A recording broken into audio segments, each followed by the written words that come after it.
Hello. शिक्षा शास्त्र की क्लास में आज हम पढ़ेंगे बीए फर्स्ट ईयर का यूनिट 2। इससे पहले हमने यूनिट 1 जो है वो डिस्कस किया था और यूनिट 1 के हम सभी क्वेश्चंस कर चुके हैं। हमारी प्लेलिस्ट में जाकर यूजीसी नेट एनटीए नाम से हमारी प्लेलिस्ट बनी हुई है। उस प्लेलिस्ट में 35 वीडियोज़ हैं, आप उसमें देख सकते हैं। और ये वीडियो सिर्फ BA first year MJ PRU के लिए ही इम्पोर्टेंट नहीं है।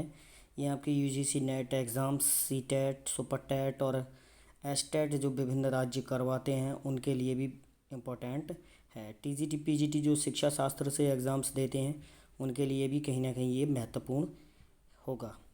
तो आज हम डिस्कस करेंगे परिवार, स्कूल तथा राज्य की शिक्षा में भूमिका। ये यूनिट सेकंड में एक टॉपिक है और इस टॉपिक में ही 3 टॉपिक हम अलग अलग डिस्कस करेंगे। परिवार अलग, परिवार तथा शिक्षा, और स्कूल में शिक्षा किस प्रकार प्राप्त करते हैं, क्या महत्व है, उसकी अलग डिस्कस करेंगे। और राज्य का जो है वो शिक्षा में क्या रोल है उसको भी हम डिस्कस करेंगे।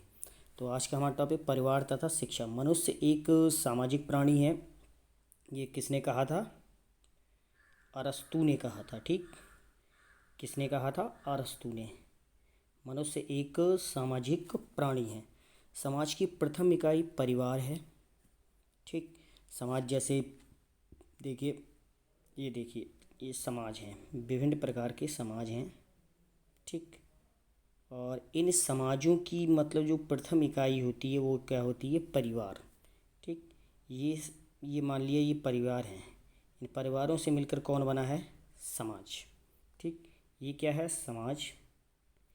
ये है समाज। ठीक, समाज। और ये जो है ये क्या है? ये परिवार। समाज के अभाव में मानव का क्रमबद्ध सर्वांगीण विकास असंभव है। आपने देखा है जो व्यक्ति समाज से या एकांत में रहते हैं, अकेले में रहते हैं, वह ज़्यादा सामाजिक नहीं होते, उनमें सामाजिकता का अभाव पाया जाता है। संसार में लगभग समस्त समाजों में विभिन्न प्रकार के परिवार पाए जाते हैं। संसार में लगभग विभिन्न तरह के समाज होते हैं। जैसे अपना ही देश ले लो, अपना कंट्री क्या है? विभिन्न प्रकार के समाज हैं, यहाँ पर विभिन्न संप्रदाय के लोग रहते हैं। इसी तरह विदेशों में अलग संप्रदाय के लोग हैं। साउथ जो कंट्रीज़ हैं वहाँ अलग हैं, नॉर्थ जो कंट्रीज़ हैं वहाँ पे अलग तरह का समाज है। और इन परिवारों के कार्य लगभग समान होते हैं। समान कार्य कैसे? जैसे बच्चों का पालन पोषण करना है।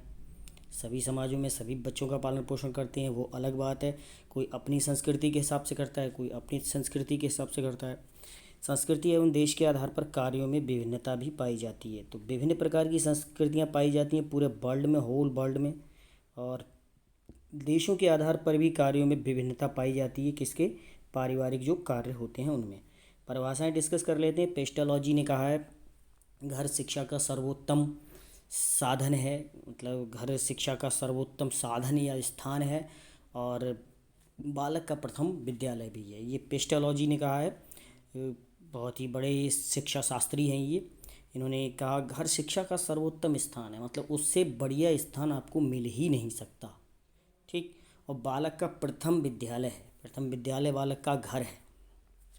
फ्रॉवेल ने भी इसी प्रकार कहा है कि माताएं आदर्श अध्यापिका हैं और घर द्वारा दी गई अनौपचारिक शिक्षा सबसे अधिक प्रभावशाली और स्वाभाविक होती है। यानी इसका बच्चे पर जो इफेक्ट है वो सबसे ज़्यादा प्रभाव इसी शिक्षा का पड़ता है। आवश्यकता एवं महत्व। परिवार बालक का पालन पोषण करता है, ये शिक्षा का सबसे प्राचीन साधन है। परिवार बालक का पालन पोषण करता है, ये शिक्षा का सबसे प्राचीन साधन है। अर्थात जब स्कूल विद्यालय नहीं बने थे, जब गुरुकुल नहीं थे, मठ नहीं थे, तो उस समय भी शिक्षा दी जाती थी और परिवार जो है वह शिक्षा का सबसे प्राचीन साधन है।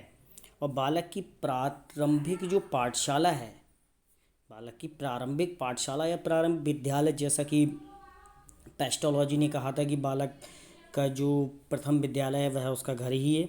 तो बालक की प्रारंभिक पाठशाला उसका घर है। परिवार में शिक्षा किस तरह की शिक्षाएं दी जाती हैं? आध्यात्मिक एवं नैतिक शिक्षा। आध्यात्मिक मतलब उसका धर्म के रूप में क्या बोलते हैं, धर्म के प्रति उसमें विश्वास जागृत करना। नैतिक मूल्यों की शिक्षा नैतिक शिक्षा के अंतर्गत जीवन को समायोजित करने की शिक्षा है। क्योंकि कई सारी कंडीशंस होती हैं और बच्चा जो है विभिन्न चीज़ों में तालमेल स्थापित नहीं कर सकता है, और शिक्षा के द्वारा ये चीज़ें बहुत हद तक संभव हैं कि वह अपने जीवन में समायोजन कर सकता है। जीवन व्यवहार की शिक्षा, हमें अपने लाइफ में प्रतिदिन दैनिक क्रियाएं हम करते हैं, विभिन्न प्रकार के लोगों से मिलते हैं, किस प्रकार उन लोगों के साथ हमें व्यवहार करना चाहिए। स्थायी जीवन मूल्यों का विकास, स्थायी जीवन मूल्यों का विकास ये भी व्यवहार से संबंधित है कि नैतिक शिक्षा की बातें, सत्यनिष्ठता, आदत एवं उत्तम चरित्र का निर्माण, विभिन्न प्रकार की आदतों का निर्माण, ठीक, और उत्तम चरित्र का निर्माण, चरित्र अर्थात आपका बिहेवियर किस प्रकार होना चाहिए, किस प्रकार आपका चरित्र निर्मित होगा, ये हमारी शिक्षा ही निर्धारित करती है, पारिवारिक शिक्षा ही निर्धारित करती है। पारस्परिक सहयोग की शिक्षा, मतलब दूसरों के साथ आप किस तरह का सहयोग करते हैं, दूसरों के प्रति, आपके भाई बहन के प्रति, आपके मित्रों के प्रति, आपके पड़ोसियों के प्रति, आपके सहपाठियों के प्रति सहयोग की, हर समय हेल्पफुल रहना, ये शिक्षा हमें जो है वो परिवार के माध्यम से ही मिलती है, क्योंकि परिवार में हम एक दूसरे का सहयोग करते हैं और वही चीज़ें हम बाहर जाके अपने समाज में लागू करते हैं। परमार्थ यानी दूसरों की सेवा की शिक्षा, आपसे जो बड़े हैं उनके लिए पानी ला कर देना, खाना ले जाना, ठीक, ये सब चीज़ें हम परिवार में ही सीखते हैं। परमार्थ मतलब दूसरों की सेवा करने की इच्छा, रास्ते में कोई भिखारी है या कोई अंधा व्यक्ति है, उसको आप सड़क क्रॉस करवा रहे हैं, तो ये दूसरा परमार्थ की शिक्षा है।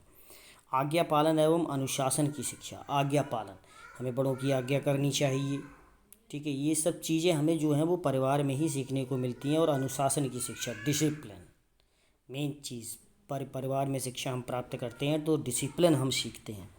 जीविकोपार्जन की शिक्षा, हम शिक्षा प्राप्त करेंगे तो परिवार में हम जो अनौपचारिक शिक्षा प्राप्त करते हैं उसका कहीं ना कहीं ये मूल उद्देश्य उसमें छुपा होता है कि हमें ऐसी शिक्षा मिले कि जो हमारे जीवन के लिए उपयोगी हो, जिससे हम अपने फ्यूचर में उस शिक्षा का उपयोग करके अपने दैनिक खर्चों को चला सकें, अपने सही रूप से अपने जीवन यापन कर सकें। तो आई होप आपको वीडियो पसंद आया होगा, और आया हो तो आप इसको लाइक कर दें, शेयर कर दें ज़्यादा से ज़्यादा, और चैनल सब्सक्राइब ना किया हो तो सब्सक्राइब कर दें। धन्यवाद।